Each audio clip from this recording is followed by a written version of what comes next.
ആലിമീങ്ങളെ പറയുന്ന ഗീബത്തിന് ശിക്ഷ കൂടുതലാണ്, അത് കബീറത്താണ്, വൻകുറ്റാണ്, തൗബല്ലാതെ അല്ലാഹു പൊറുക്കൂല. സാധാരണക്കാരനെ പറയുന്ന ആ ഗീബത്താണ് സഗീറത്ത്, ചെറിയ കുറ്റം എന്ന് പറഞ്ഞത്. എന്റെ വകല്ല, സൈനുദ്ദീൻ മഖ്ദൂം റളിയല്ലാഹു അൻഹു അങ്ങനെയാണ് ഫത്തുൽ മുഈനിൽ എഴുതിയത്.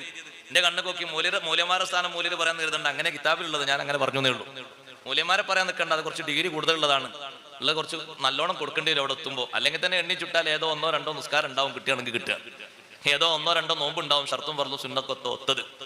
അതെന്നെ കൊടുക്കാനാ വിധിക്കപ്പെട്ടെങ്കിൽ പിന്നെ എന്താ കയ്യിലുണ്ടാകും? ഒന്നും ഉണ്ടാവില്ല. അതുകൊണ്ട് റേഞ്ച് കൂടിയ സംസാരം വേണ്ട, അത് ഇല്ലാതിരിക്കാൻ നല്ലത്, ഉള്ളതൊക്കെ പോകും. ഇനി ദുന്യാവും തന്നെ പൊരുത്തപ്പെടിക്കാനാണെങ്കിൽ അവരെ പൊരുത്തപ്പെടിച്ചിട്ട് വേണ്ടേ നമ്മളെ തൗബ ശരിയായ രൂപത്തിലാകാൻ. അതിനെല്ലാവരും പോകാൻ കഴിയുമോ? എല്ലാ ആലിമീങ്ങൾക്കും മറ്റും ഗ്രൂപ്പ് തിരിച്ചും തിരിയാതെ ആരും ഒന്നും പറയാൻ നിൽക്കണ്ട. ആലിമീങ്ങൾ അവരെ സബീലിൽ വിട്ടേക്ക്. വല്ല അഭിപ്രായങ്ങളും പറയാണ്ടോ നേരിട്ട് ചെന്നോളി, വണ്ടി വാഹനമൊക്കെ എല്ലാവർക്കും ഇല്ലേ, എന്നിട്ട് പോയി പറഞ്ഞോളി. എന്തിനാ വെറുതെ ഇങ്ങനെ കാർന്ന് നിന്നാ നിൽക്കണത്? ആരും പറയണ്ട, ഒരു തങ്ങളെയും പറയണ്ട, രാഷ്ട്രീയത്തിന്റെ പേരിലും പറയണ്ട, അല്ലാതെയും പറയണ്ട. അങ്ങനെയാണ് ഇസ്ലാമിന്റെ നയം.